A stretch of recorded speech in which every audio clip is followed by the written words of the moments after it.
Today on the Take On Board podcast, I'm speaking with Jaala Pulford about, well, all sorts of stuff, but it might include setting up a new statutory authority, scale and organisation or scope, and having to manage staffing changes quickly. Before we start the podcast today, I would like to acknowledge the traditional custodians of the land on which we record. For me, I am on the unceded lands of the Wurundjeri people of the Kulin Nation, and I pay my respects to elders past and present. I acknowledge their continuing connection to land, waters, skies, culture, and country. I support Voice, Treaty and Truth for Aboriginal and Torres Strait Islander peoples in Australia, and I encourage others in the Take On Board community to do the same. Now, let me tell you about Jaala. Jaala chairs MTPConnect and the Children's Cancer Foundation. She's a non-executive director with several growth stage companies and the Tech Council of Australia. A Member of Parliament from 2006 to 2022, Jaala was Victoria's first female agricultural minister. Between 2014 and 2022, she held ministerial portfolios including roads, employment, innovation, and fishing. Jaala lives in Ballarat. She loves scuba diving. She totally loves scuba diving. There's photos of it everywhere. She loves travel and having the time to read. Welcome to the Take On Board podcast, Jaala. Hey, lovely to be here. It is so awesome to have you. You and I have had many a chat, sometimes about governance. So it's awesome to have one of them recorded, and also awesome that some of the other ones are not recorded. And for the benefit of our audience, Helia is one of those people I have known so long I can't entirely remember when we first met. I can certainly remember my first impression of you, and I reckon it was about 1995, which makes us both about 28 years old. Oh my God, yes. I think it was probably the mid-90s, maybe a wee bit later. Um, I have a vague recollection of it. I can't remember what it was about, but I remember coming away. I think you were quite new to the union movement then, as was I. And I just remember coming away going, she's smart. Yeah. There's tough young women in all of these places across the union movement, and Yeah. I think we can be friends. And then, yes, Oh, our paths sort of separated, and now they've reconverged, which is super lovely. I love it. Love, love, love. Love those long relationships and how they, yeah, as you say, diverge and converge and come back around. It's just so lovely. So now that people know how we met or when we met and how young we Or are, that we don't know um, that we met. Yes. before we dive on into your governance stories, I would like to dig a little bit deeper about you. So tell me, what was young Jala like, and when did you get your first inkling? Well, I don't know, that you either end up in the boardroom or perhaps in the Victorian Parliament. I'll let you take that as you see fit. Well, slick as this podcast looks, we had a whole thing with a microphone a couple of minutes ago. And I was just remarking to Helia that my childhood was really spent at a community radio station. Like it really sort of revolved around 3CCC in Harcourt, just outside of Castlemaine. And so my earliest memories include the test broadcast, um, tagging along with dad to board meetings, my first board meeting. I suspect my other first or very early board meeting was through mum's involvement in the establishment of community childcare centre in Castlemaine. Small town, 7,000 people. If you want a radio station, you want a childcare centre, and so on and so on. You want firefighting service, all of these kinds of things. You've sort of got to do it yourself. And so everyone was involved in something. Lots of people were involved in all manner of things in the community. It's a wonderful place. It's still a wonderful place. My parents actually just had the best part of 30 years away and have very recently returned to where they were when I was growing up. And so it's really lovely to sort of reconnect with that very special little town. So yes, I think the origin story really is growing up in a very connected community with people that were involved in things, issues, local community capability, and just sort of working with good and interesting people to get things done. Um, And then, like all well-adjusted 16-year-olds, I went off and joined the Labor Party, the Castlemaine branch of the Labor Party. Again, um, somebody that was, friends of my parents and friends of friends. They're like, "Oh yes, go talk to Malcolm. He runs the local branch of the Labor Party," and so off I went. Um, because in a place that size, everybody does know everybody, and it was the 1990 federal election. Bob Hawke was prime minister, but had been around a while and had, sort of super fabulous Paul Keating kind of at his heels as the ambitious treasurer. But the person who really caught my eye through that period, when I was in year 11, was Janine Haynes, who was the leader of the Democrats. Yes, and I'm just trying to think of for the younger folks here, what the political equivalent is. I mean, this was a time where the major parties commanded about 90% of the primary vote, very, very different to where we are now. And the Australian Democrats were formed after a former Liberal Party senior leader declared he was heading to the centre to, quote, keep the bastards honest. And anyway, they were quite a force for a while, and then they weren't, as is often the way with minor parties, or certainly used to be.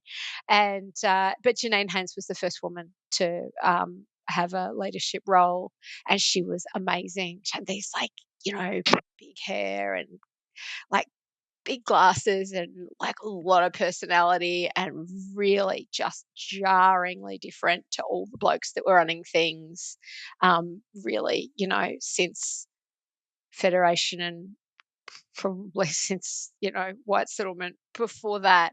And I just thought she was awesome, but not so much her politics, more her style. And anyway, I got kind of mesmerised and swept up into the Labor movement, and yeah, here we are. Amazing. Well, that would have been the period of Joan Kirner as well in Victorian politics, presumably. She was premier around that period as well. Yeah. Yeah, just one of the very first Labor Party branch meetings I went to, like, pretty early on, the first year, for sure. John Cain stood down, and our local member was one of the a very small number of non-aligned members in the parliament, and he came along. It was just our scheduled branch meeting, and he would often come along if he was able. And he came along, and this was all happening. And that contest was on between Joan Kerner and, if my memory serves me correctly, Tom Roper. So yeah, and Amazing. it was an exciting and interesting time. And yeah, women were uh, being taken seriously in politics in a way that had really eluded previous generations. Amazing. Okay, so then we're going to get onto your current story in a minute, but I just need to check. 16-year-old Jala, were you the youngest person at your branch meeting? And just out of interest, how many women were in that branch meeting room? Oh, I was most definitely the youngest person, and by like 20 or 30 years, like by a lot. Yeah, no, it was quite a gender balanced group. There were a couple of women, Val and Nola, who I think had been there a really, really long time before I got there. And yeah, anyway, it was actually a very welcoming environment. I've been to plenty of meetings since that are less welcoming to new people than that. But yeah, no, they were pretty pleased to have somebody along who was very young and new and keen to find out all about it. Amazing. Okay. Well, I'm guessing you've taken some of that experience now into, well, I know that you've taken some of that experience into boardrooms. So maybe let's turn to the more recent experiences of governance. Oh, Charlie, you've got so many stories to share about boardroom dynamics, about style, about change and growth. I barely know where to start. So I'm just going to pass it to you and say, where should we start? So just a couple of reflections, because when a person embarks, I have learnt in relatively recent times, on this whole non-executive director type of work and endeavour, there's this question, so how long have you been on a board before, and when did you first be on a board, and blah blah blah, all of this, right? And which people will have encountered, no doubt.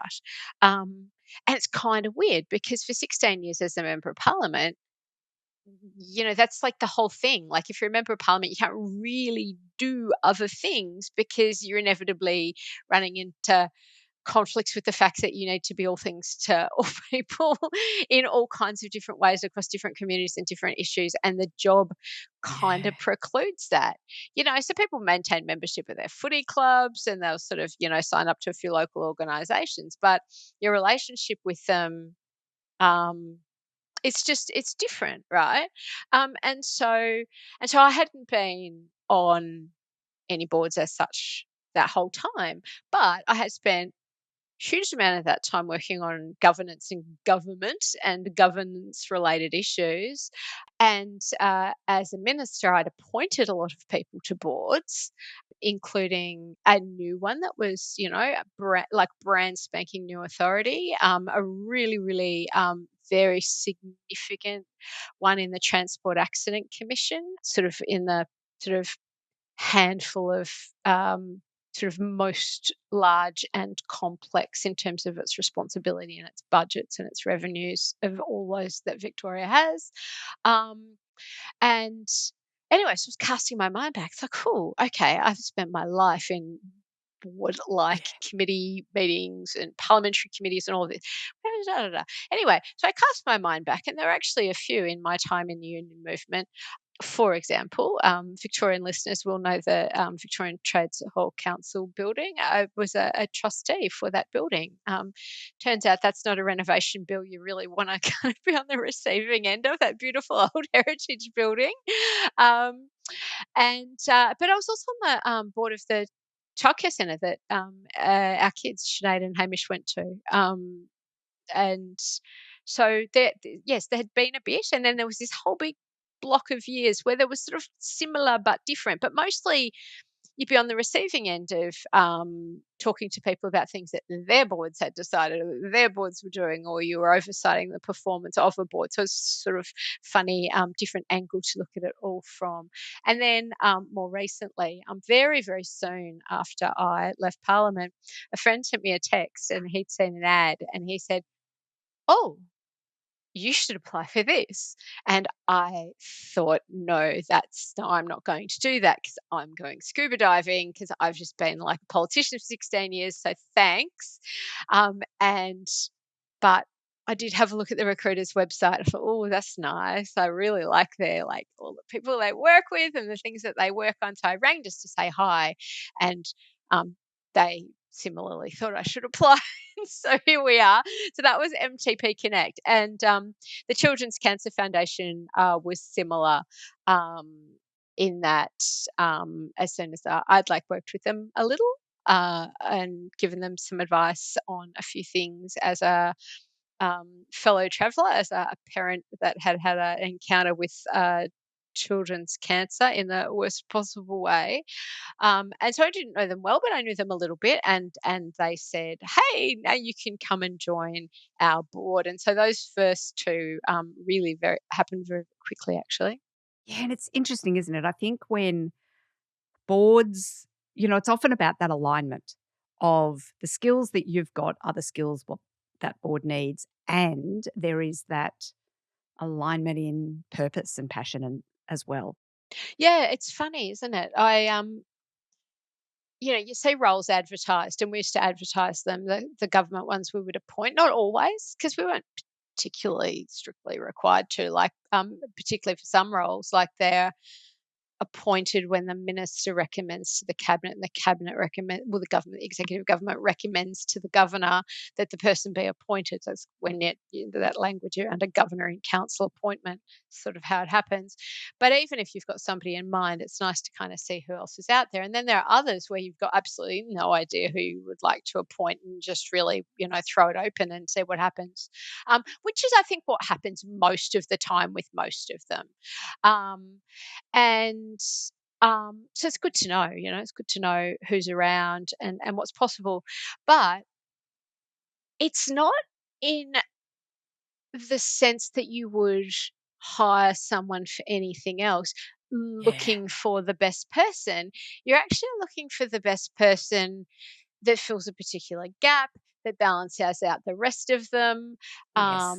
that has a particular set of attributes or experiences, because it's like that old game, like if you were having a dinner party, who would be the six people you could invite, right? And so, I mean, it's Oscars season, right? So, like we all want to meet the people who wrote Sinners, surely. But anyway, whatever your answer to that question is, who would you, living or dead, who would you bring to your dinner party? And so board recruitment's much more like that. And I don't, so I had some experience in board recruitment as a minister, but a lot of that was sort of, very much managed, and undertaken, all the interviews and the like undertaken by the department.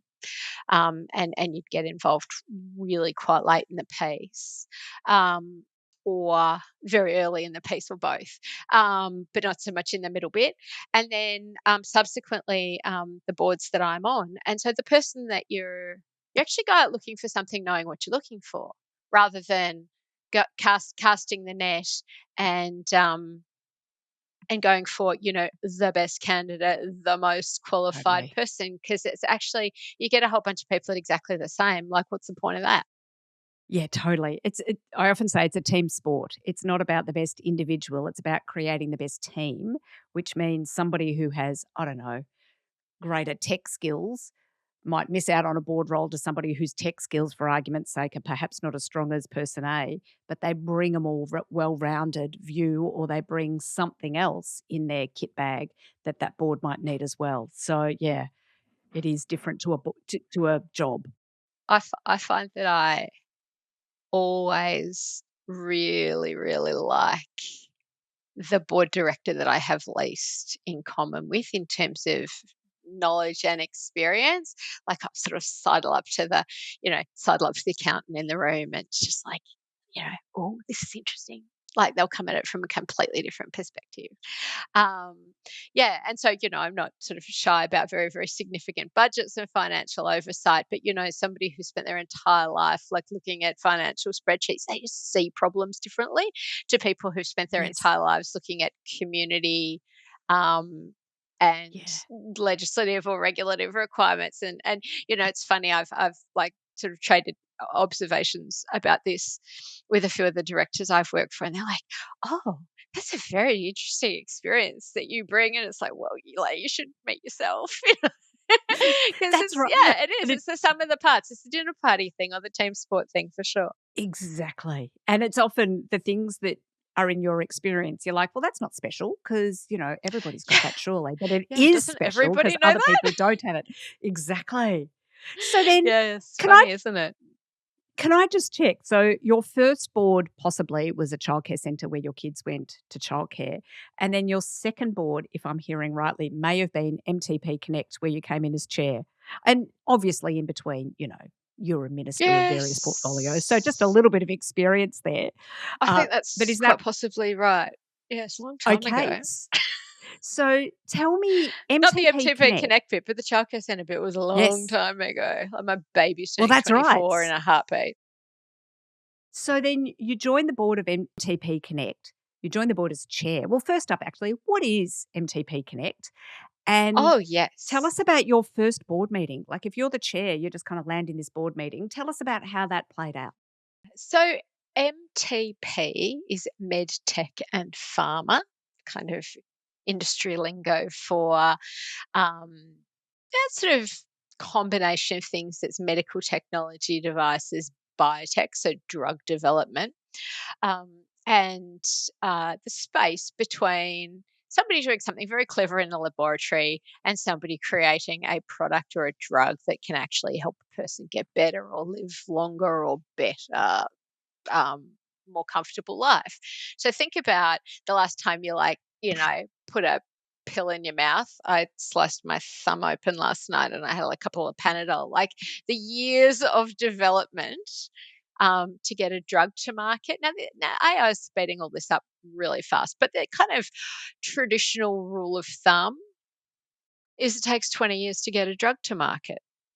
Um, it takes 10 years to get a device to market, because you're talking about having to go through such a rigorous process that somebody's going to approve you putting some substance in people. on the expectation that it will make them better. So it's kind of as heavily regulated as you can imagine a thing to be. So I really like about it. Anyway, so what MTP Connect does is so we're Australia's life sciences innovation accelerator. It was established 10 years ago by the Australian government. So the coalition government, sort of in the Tony Abbott, Scott Morrison as industry ministers era. And in fact, I think it was Greg Hunt who was the industry minister the moment the thing was launched, which was kind of ironic because then he went on to be the health minister, and remains a great friend of the organisation and a great supporter of the organisation, which was incredibly successful over a number of years, over the best part of those 10 years, in delivering some of those really important MRFF or Medical Research Future Fund programs. So helping academics, clinicians, the doctors, nurses, physiotherapists, really you name it, take that kind of kernel of an idea and turn it into something. So it manifests itself in a couple of different ways. So really wonderful programs around entrepreneurship, around how to actually commercialize a product, because if no one's buying it, like, it's not going to help a patient, which is a really important detail in this sector. It's got to pretty much be the best in class, or everybody will use the other one. And navigating that regulatory approval, because Australia has such a small population. Also, these businesses need to know how to engage with export markets, both for regulation, for selling products, and indeed often for attracting investment, because it's such a long and expensive road to hoe. So that's MTP Connect. So first board meeting, I can actually remember much more vividly my interview, which was Okay. kind of strange because I hadn't had an interview since 1994. And I had gone off to go scuba diving. So it was like 6 o'clock in the morning. And I was in Indonesia in my kind of cleanest shirt. And so I'd headed off, and then they said, "Oh, we'd like to do your interview." It's like, "Oh, I'm away." They're like, "We don't mind." And so I had this interview with all of the current directors. Oh, one since left, and one come on, but three of the current directors and the CEO, and it was very strange. Perhaps not for them, but it was pretty strange for me. Anyway, so yeah, it was good. One of the funny things that happened, though, both at MTP Connect and at the Children's Cancer Foundation, coming into them in early 2023, was at some point or another, we did a bit of an evaluation of where we were at, and it came up that both had been meeting in person before COVID. Nobody told the new girl that. And so we were having these meetings online, and there was this sort of sense in both. It's like, "Oh, it's so nice when we used to get together in person." It's like, I didn't know that we used to do that. So, so we changed them actually the same month. Really, it's like, did we used to meet in person, and so now we do them. Now we do them sort of on and off. So Yeah. you've got all the, all the advantages of all being in together, but also the convenience of online. But yeah, strange. Hey, like, just I literally stumbled upon that information. MTP Connect is a national organisation, Children's Cancer Foundation. Everyone's volunteers. People are time poor, and didn't occur to me that they might have used to meet in person. It's so interesting, isn't it? There's a couple of boards that I've chaired. I've come in as the new chair. I haven't been on the board previously. And it is interesting because you don't know the pre existing culture. You just kind of No. go, oh, well, this is today. This must be what it is, when there is a whole pre existing culture that you're blissfully unaware of. Sometimes that can be handy, sometimes it can't. Um, I think after a lot of years as cabinet minister, I like my board papers pretty orderly. And also, I think particularly for chairing a meeting that's remote or with a big group of people, it's nice to have your issues and your topics in bite-sized chunks. And so one of the things that I've done, this has happened in boards that I'm not the chair as well, but in the ones where I'm chair, just sort of working in an iterative way with everyone to just sort of move the process along to be as effective a use of everyone's time as possible, getting the administrative bits and pieces important as they are kind of like squished down to a particular size so you can spend your time on the meaty and big things. Um, Absolutely. yeah, and there's And lots of fresh different ways to eyes can do be that. so useful. Mm. Well, isn't that the case? Like at MTP Connect, I came into an organization that was brand spanking new 7 years previously, but it had been going for 7 years. And so it had been running in a particular way. And I, to this day, do not know what that was like.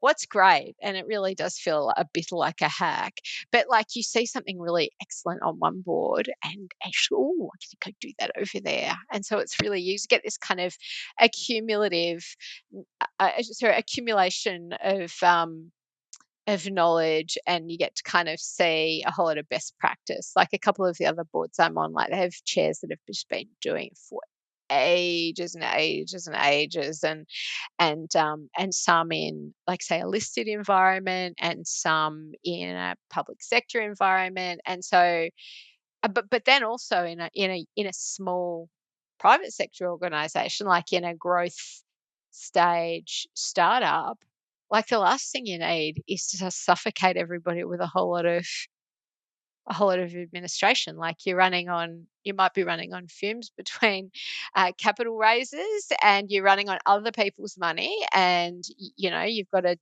be able to return to them, their investment and the growth that they're hoping for.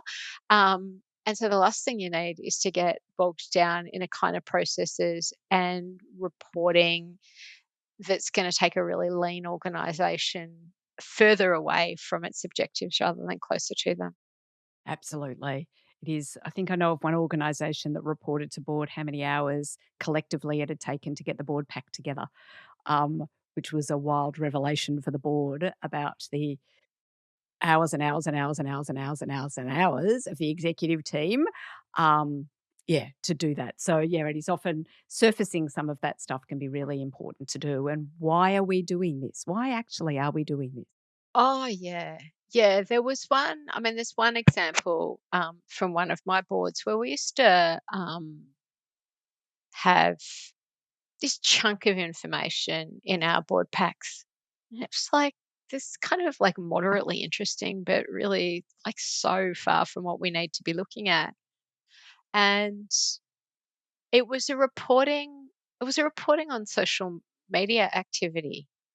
And it clearly had its origins from when social media was like new, and the board was like interested to know if anybody was looking at it and how often it was happening. And it just kind of kept being reported. It's like, I don't need to know that we posted on LinkedIn. Like, Yeah. really Yeah. don't need to know that. Like, you know, Yes. what I'm interested to know is, um, how we're thinking about our audience, how we're growing our audience, if indeed we're trying to, how that sort of it complements the actual strategy and objectives of the organization. I'd be interested in that. How many likes that YouTube thing he got? Really don't care. Oh my goodness. Yeah, Yeah, no, it's exactly. funny, isn't it? Because the things that are important at a particular stage in an organization's life might not be Yes, later. absolutely. So impact and strategy, not activity. Yeah.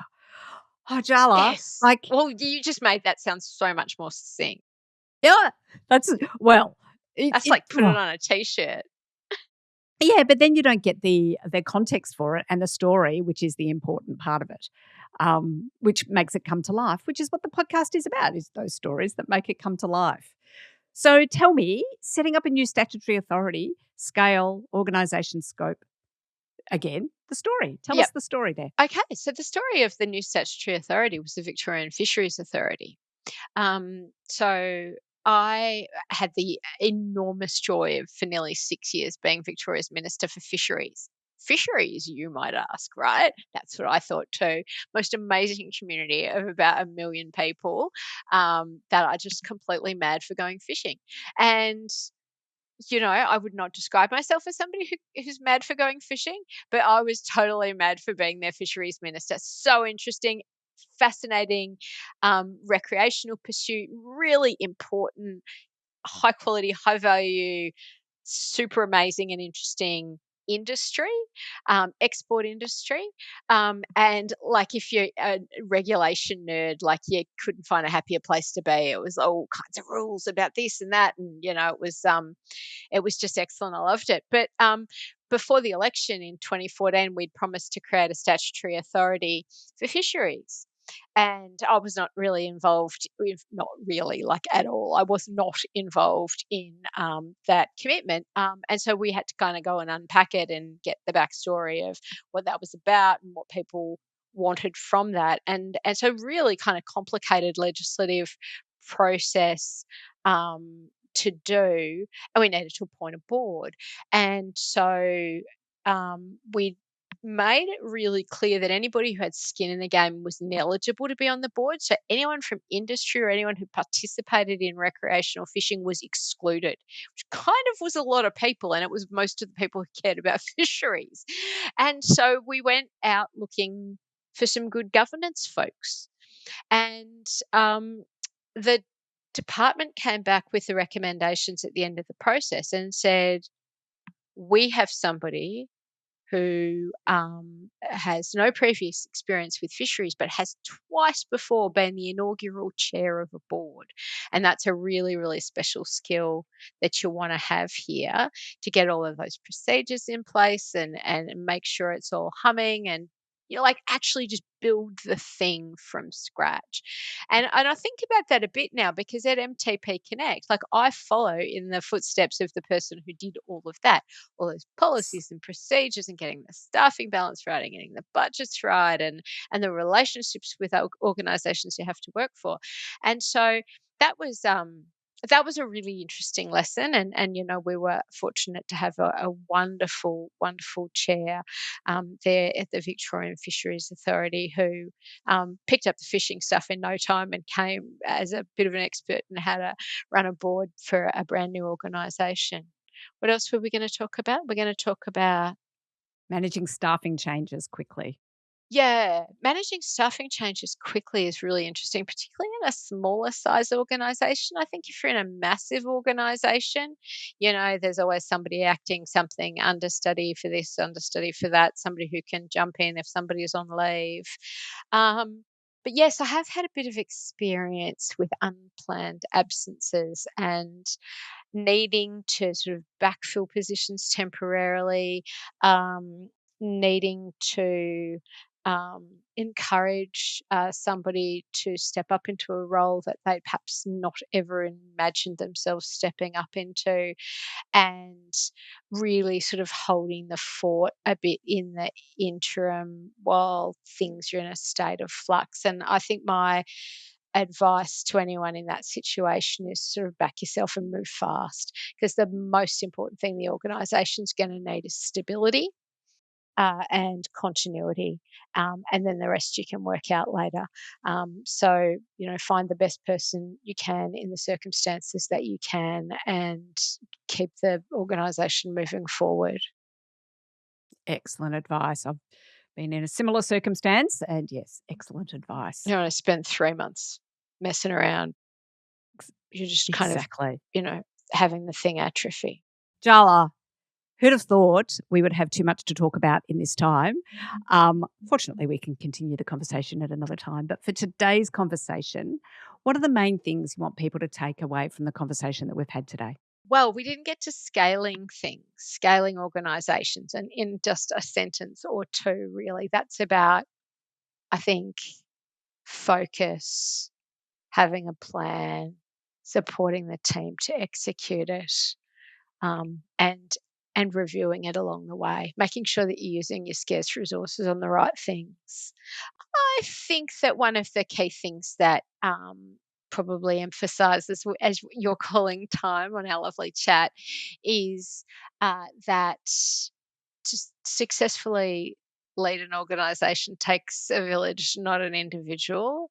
That there's probably not a whole lot of black and white and right and wrong. You've got to sort of trust your judgment, bring the right people together, and think about things in the right way, and having a shared objective about what you're trying to achieve. That's my favourite thing about this kind of work. It's why I've chosen to do this kind of work now, really to the exclusion of anything else.